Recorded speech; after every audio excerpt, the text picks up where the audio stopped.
Ben Ali was a thug. They should have took care of that business a long time ago.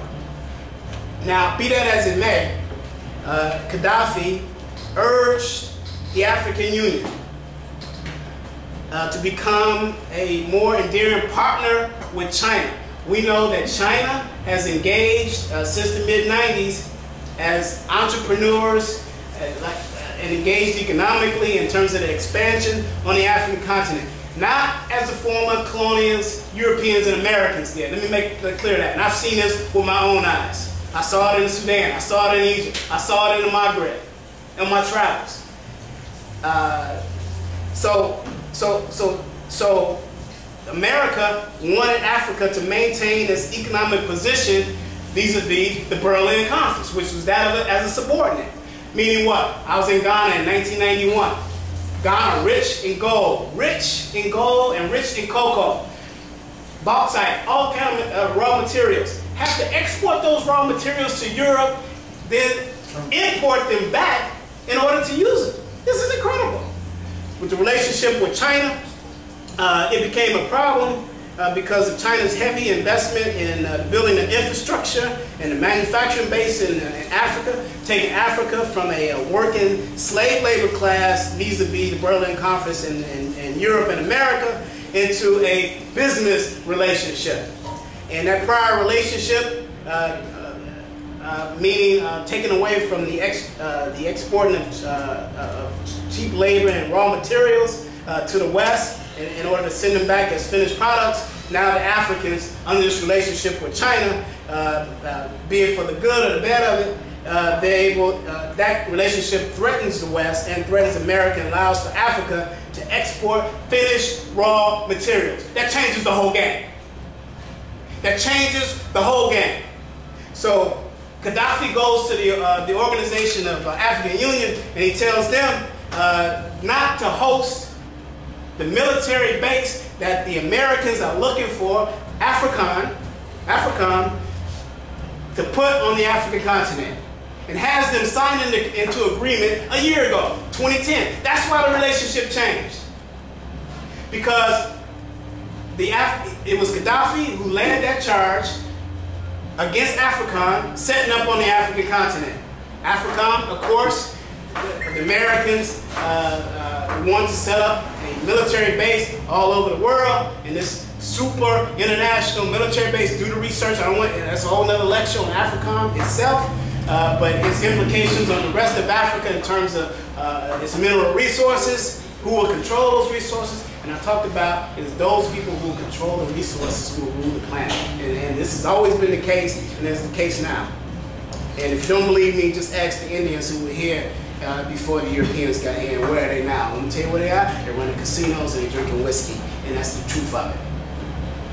Decimated, genocide practiced on them. When Columbus got here in 1492 into North America, 200 million of them. Today, 2 million. That's genocide any way you look at it. And those are the blunt numbers on it. So next steps, and I'll close with this. What will replace Libya in this new rebel uprising? It's not a Muslim country or this quote-unquote Islamic state that the West so fears today. But what will replace them is a failed state, the same type of chaos that you see in Afghanistan. And let me tell you something, that serves the Americans quite well. That's right. This is exactly what they want, and this is exactly what they're going to get: a failed state in Libya. And that's the truth of it. Next steps in terms of what we can do to continue to organize and look for the next situation to try to get ahead of the elite class, and that is we have to use the model of the Darfur 23, that we have to get up off our butts, go on the ground ourselves, do the fact-finding research ourselves, and then come back and organically disseminate that information to the masses of the people, build small movements with small committees. You don't need to speak in front of 30,000 people. That model is dead. We need small, linear committees working on issues and zero in on it. You give me 20 or 30 people, I will get more done than 20,000 or 30,000 any day of the week. And finally, there was a media wipeout of any kind of protests or any alternate view on this Libyan thing. I'll also see former Congressman woman Cynthia McKinney, who went to Libya while the bombs were flying. Also, former Congressman out of D.C., Reverend Walter Fauntroy, was there for a month. You didn't even hear anything about it. The Muslim Street published an article called Libyan Humanitarian Aid, because you know this is what America went in on in the first place, with crazy Susan Rice yelling stupid stuff over the press. I mean, this is incredible. I mean, really. We call it Libyan Aid or a coup d'etat. And that was published August 4th, 2011. And I would tell you that the coup d'etat is happening. And on that note, I would like to recognize Dr. White, if I could, just for a few minutes, if you can come forward and speak for just a bit. And then we'll take questions and answers from the audience and then from the social media outlets of Twitter and Facebook. Thank you very much. It's been an honor to be here. And again, get moving. Thank you very much. Assalamu alaikum.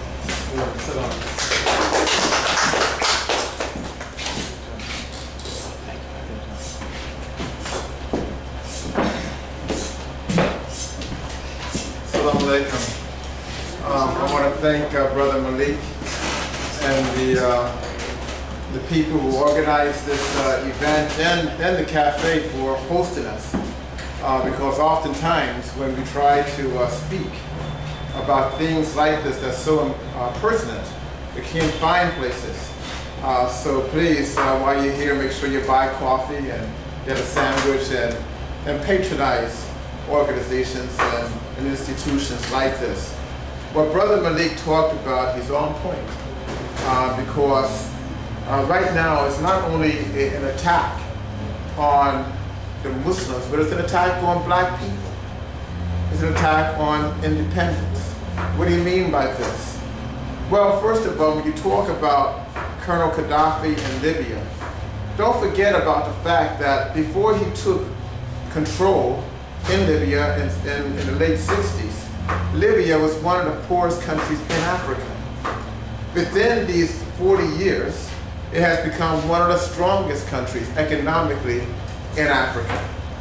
Don't forget that Libya and Colonel Gaddafi has used his money primarily for the right thing, and that is for education. If you live any place on the continent of Africa or a black any place in the world, you could go to college and university free. They don't tell you that. They don't tell you the fact that when South Africa was fighting for the end of apartheid and America was supporting the de Klerks and the apartheid government, it was Libya, Colonel Gaddafi, that was sending troops and money to end apartheid. That was our struggle. They don't tell you again that while he was fighting and trying to end that, he was one of the few people, international leaders, that recognized Nelson Mandela, and when he was out, he brought him to Tripoli, all right, to work and to usher in a stratagem that would benefit all of Africa and all of the black world. They will also tell you the fact that in Libya, which was recognized about 2 years ago as being one of the leading countries in the world that had very little human rights violations. In fact, their human rights record is better than the United States, where we have literally over 1 million people in American prisons. They didn't see this in Libya. They saw it as being a place of unity and goodwill and feeding its people. There's virtually no unemployment there. Almost everyone there has a house or an apartment owned. In fact, the times that I've been there 3 times, I saw more Mercedes being owned and operated by people than I saw in Germany. They don't tell you these types of facts. They don't even tell you the fact that Colonel Gaddafi and the people that he represents don't even consider themselves as Arabs. They consider themselves as Africans. But what's so important about this? He is following up what Kwame Nkrumah did in the 1960s. You ever heard of Kwame Nkrumah? Kwame Nkrumah was the president of Ghana, all right? A man who was educated at Lincoln University.